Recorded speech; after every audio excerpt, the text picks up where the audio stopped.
Quoi de neuf ce vendredi? On va commencer avec Matin Libre, le quotidien.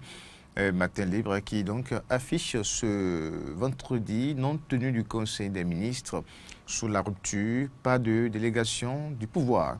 Sous la rupture, pas de délégation du pouvoir et puis incarcération de l'ex-régisseur de la prison de Missirité. Les raisons enfin dévoilées selon le quotidien Matin Libre du jour. On peut poursuivre et laisser Matin Libre retrouver maintenant et bien sûr le potentiel pour une présumée affaire de blanchiment d'argent.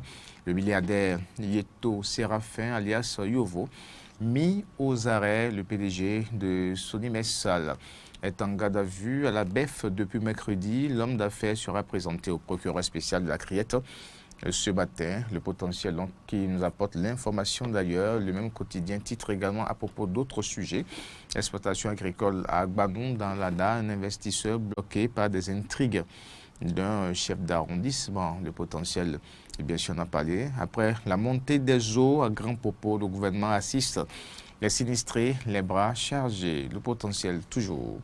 On poursuit, on laisse le potentiel et on retrouve maintenant Bénin intelligent. Entretien avec l'honorable Orden Ladati. On n'aborde pas un besoin de dialogue politique en termes d'exigence. On n'aborde pas un besoin de dialogue politique en termes d'exigence. Ça, c'est les propos de l'honorable Orden Ladati, relayés ce matin par Bénin intelligent. Bénin intelligent toujours, logements sociaux à Bomekalavi. La nouvelle cité pousse progressivement à Wedo. La nouvelle cité pousse progressivement à Wedo. L'actualité va se poursuivre.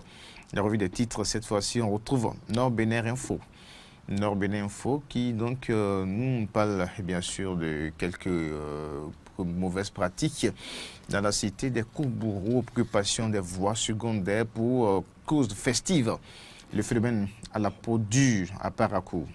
Le phénomène à la peau dure à Parakou, ça c'est Nord Bénin Info qui donc en parle ce matin. On va rester donc avec ce même quotidien qui titre aussi autorisation de réalisation des forages souterrains à des fins domestiques. Ici, il y a du gratuit. Ça, vous pouvez également lire avec Nord Bénin Info, donc ces titres, l'actualité. Ce vendredi toujours, les 4 vérités maintenant, augmentation au nom du SMIC au Bénin. La clarification du porte-parole du gouvernement. La clarification du porte-parole du gouvernement.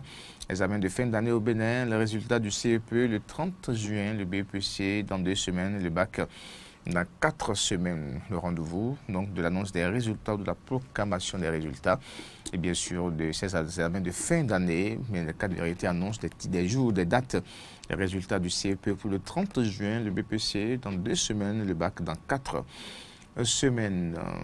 On poursuit avec les 4 vérités, on peut également lier autre actualité avec les 4 vérité, prix de la bonne gouvernance locale dans le COFO, le maire Magloire Gossou, primé pour son engagement. Ça, c'est avec les 4 vérités. On peut également titrer donc la distinction de ces acteurs de la décentralisation. À la suite des 4 vérités, on va retrouver maintenant l'événement précis, marché international des obligations. Et au mois titre, la BCAO félicite le Bénin pour sa bonne performance.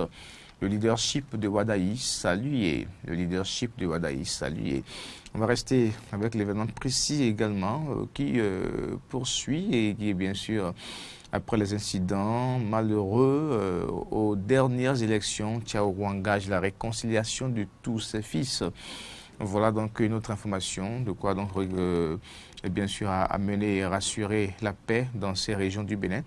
Après donc les incidents malheureux aux dernières élections, Tiaourou engage la réconciliation de tous ses fils. Et puis amélioration du réseau électrique, la Banque mondiale débloque 200 millions de dollars pour le Bénin. Des titres à retrouver pêle-mêle avec l'événement précis de ce vendredi. La presse du jour crue dans la commune de Grand Popo, le gouvernement solidaire des victimes d'inondations. Le gouvernement solidaire des victimes d'inondations, retrait des appareils électroménagers de la cellule de Madougou. Le porte-parole du gouvernement donne les raisons. Retrait des appareils électroménagers de la cellule de Madougou. Le porte-parole du gouvernement donne les raisons. C'est attitré ce matin. La presse du jour et puis commune, commerce des espèces de la faune, de la flore sauvage menacée d'extinction. L'Assemblée nationale adopte une loi majeure. L'Assemblée adopte une loi majeure. C'est la presse du jour qui nous apporte également l'information ce jour. Et c'est d'ailleurs avec la presse du jour que nous bouclons cette revue des titres.